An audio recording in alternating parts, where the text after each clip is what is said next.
Joining me now is GOP National Spokeswoman Elizabeth Pipko. Elizabeth, thank you for joining us on Power Hour. Look, seeing Donald Trump today at his rally wearing a high-vis vest mocking Joe Biden was not what I had on my election bingo card. But what do you make of Joe Biden's comments calling Trump supporters garbage and the way Donald Trump has responded? Yeah, first of all, thank you for having me.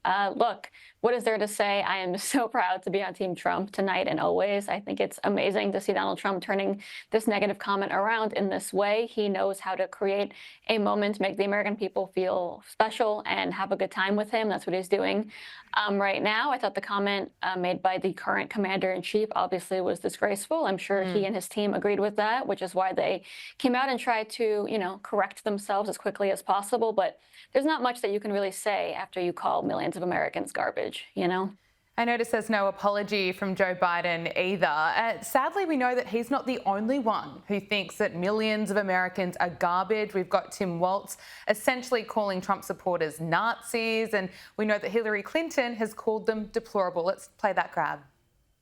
To just be grossly generalistic, you could put half of Trump supporters into what I call the basket of deplorables. Right? The racist, sexist, homophobic, xenophobic, Islamophobic, you name it.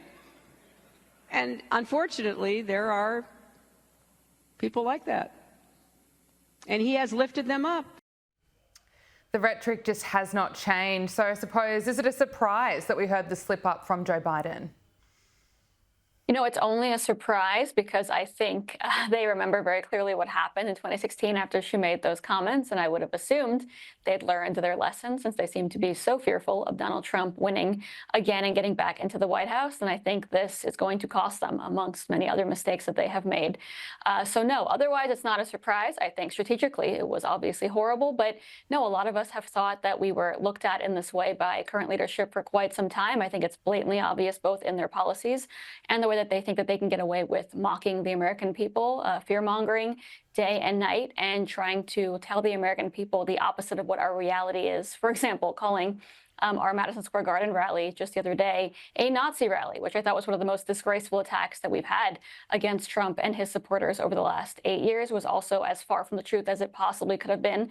I was there with thousands of other Jewish Americans. There were Israeli flags in the crowd, Jewish songs being sung, prayers actually that were made while we were in the audience. And I think more people should pay attention to the reality and not to the words coming out of this administration, who we now know views us in probably the worst light possible. Isn't that interesting, your take? You were attending the rally, and this is how the left-wing media has gone to run with it. There is fresh backlash against Trump's rally in New York City on Sunday, including from many top Republicans who are distancing themselves from the vile, racist, and sexist comments that were made. The stuff last night was so over the top, it's unbelievable. You know how many Puerto Rican voters there are in Pennsylvania? 273,000. This is going to cost him votes. It's worth noting that while we showed you that joke about the pile of garbage that comedian made, he also said something else about Latino voters that I can't play because I know a lot of you are probably at the breakfast table with your little kids, and if we played it, you'd have to shut us off. That's just some of the coverage focused entirely on a joke that didn't go down well. But as you mentioned, the left are so desperate to smear Trump, they play the Hitler card. They do play the Hitler card. Look, the joke, by the way, from Sunday was not a good joke. It was not well received. It was not a very funny joke. The problem is that I expected this morning to see the same outrage, if not more, for the commander-in-chief's comment about millions of Americans being garbage that I saw when a comedian made a joke that was not approved by Donald Trump in an arena where Donald Trump was not even there, right? That's what I would have wanted. I thought the women of The View would be crying and screaming this morning like they were after that joke on Sunday, but obviously that was not the case. So I think the hypocrisy is honestly what's the real problem here. New York City Mayor Eric Adams has called out the media for running with these absurd Nazi comparisons instead of the real issues that are facing voters. Let's take a listen. We're asking questions that is someone a fascist or is someone a Hitler. That's insulting to me. That is insulting. And I'm not going to engage in that. I'm at these town halls talking to people there, they're not asking me these silly questions. We are in this bubble, you know, and I know you guys really believe these stories you're writing. It gives you a lot of clicks. It's exciting and give you headlines. But this is not what New Yorkers and Americans are dealing with, folks. You know, the media is running with it because this is the commentary that we've heard from people like Kamala Harris, jumping at the chance to compare Donald Trump to Hitler.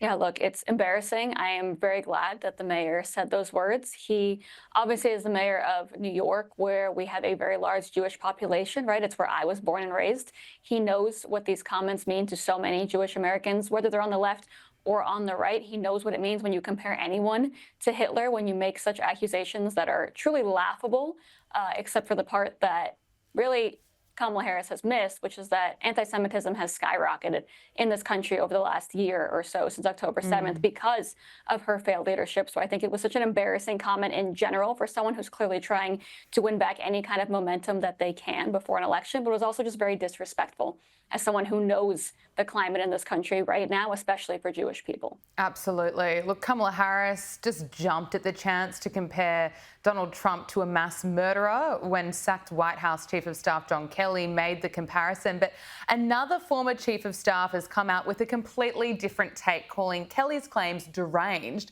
Mick Mulvaney wrote in the New York Post that I see Kelly's comments through a different lens, and from that perspective, I was shocked and disappointed by the course of action he, meaning John Kelly, has chosen to follow. Why isn't Kamala Harris holding a press conference right now sharing that perspective? Well, I think we know the answer to that. The sad reality is that no matter what proof we had of any of these comments being made about Donald Trump, being made by Donald Trump or not, it wouldn't matter, because those that are focused on beating him are focused on doing that at any cost, even if that means the truth goes out the window, even if that means that they sacrifice the sanity of the American people, right? The American people deserve better. That's what I keep saying. I've been in this world, this political world, for nearly 8 years now, working on and off for Donald Trump since 2016. The vile comments that I have seen thrown against him, his staff, and his supporters are so truly unbelievable still to me to this day. But what's worse is the fact that people believe that the American people are stupid, right? That they can actually get away with something like this, as if the American people don't actually know the difference between Donald Trump and Adolf Hitler, right? As if they don't know that Donald Trump is not actually a fascist. That's the real problem here, right? We know how disrespectful this is, but when you go out and say these things, assuming the American people will blindly follow along or don't know their own history or world history, it kind of tells us what Kamala Harris and clearly Joe Biden think of not just Trump supporters, but their own voters, by the way. Donald Trump's interview with podcaster Joe Rogan has had more than 50 million views on YouTube and X. Now, Joe Rogan has left the door open for Kamala Harris to be interviewed as well, as long as she can get to the studio in Austin. And this is the latest of what Joe Rogan has had to say about how Kamala Harris has been ducking his interview offer. You could look at this and you could say, oh, you're being a diva. But she had an opportunity to come here when she was in Texas, and I literally gave them an open invitation. I said, anytime. I said, if she's done at 10 o'clock, we'll come back here at 10 o'clock. I go, I'll do it at 9 in the morning. I'll do it at 10 p.m. I'll do it at midnight. If she's up. She wants to, drink a Red Bull. Why hasn't Kamala Harris made it happen? You're going to have to ask Kamala Harris that, right? Look, I think we all kind of saw this coming. I never thought that she was going to do it. Joe Rogan is known to be a pretty tough interviewer. He's also known for doing a very long show. 3 hours for a lot of people is not easy. And I've said from day one, the reason I was originally attracted to Donald Trump, the candidate, the reason I originally started looking into politics to begin with, was because I saw a man who was then a celebrity, right? A celebrity turned politician who would show up no matter what, no matter with who, no matter where, and take questions from anyone. He also showed up not knowing the questions and ironically not knowing the answers beforehand, which is all that I've seen from celebrities and politicians on the left and the right before him. I think Kamala Harris is one of those politicians that doesn't want to be able to do these kinds of things because she can't, because most politicians can't. They are not able to have a genuine multi-hour conversations with difficult podcasters who want the truth on a lot of things. They're only able to do scripted interviews. That's a fact, and it's happened on both sides of the aisle for many, many years. So I'm proud to have seen Donald Trump do this interview as well as he did. I'm proud to work for him because of this, and I'm proud that he's going to set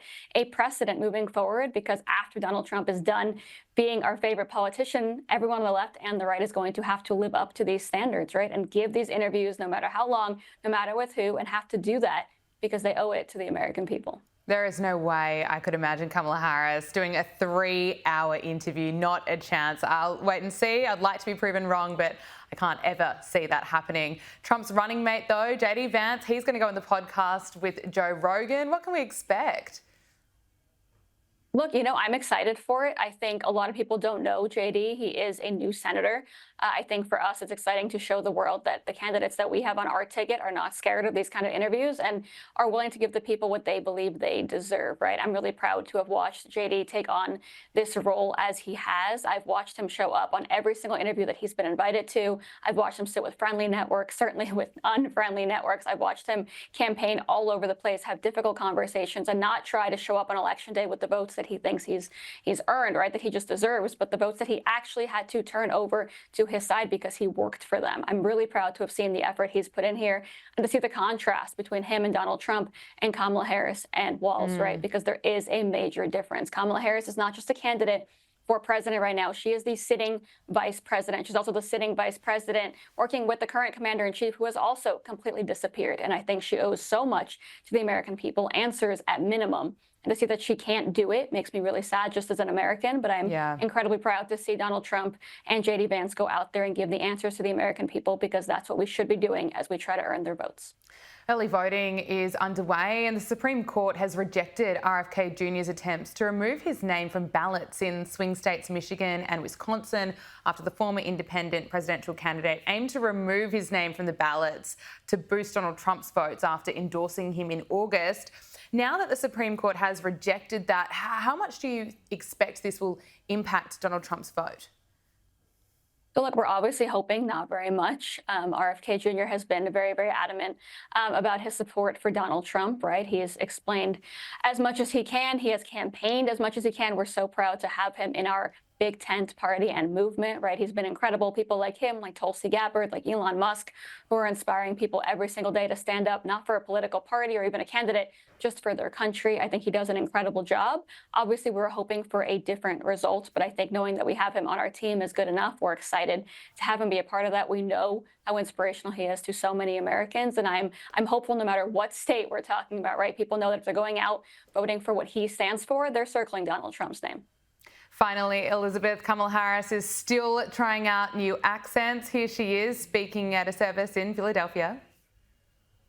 Weeping may endure for a night, but joy cometh in the morning.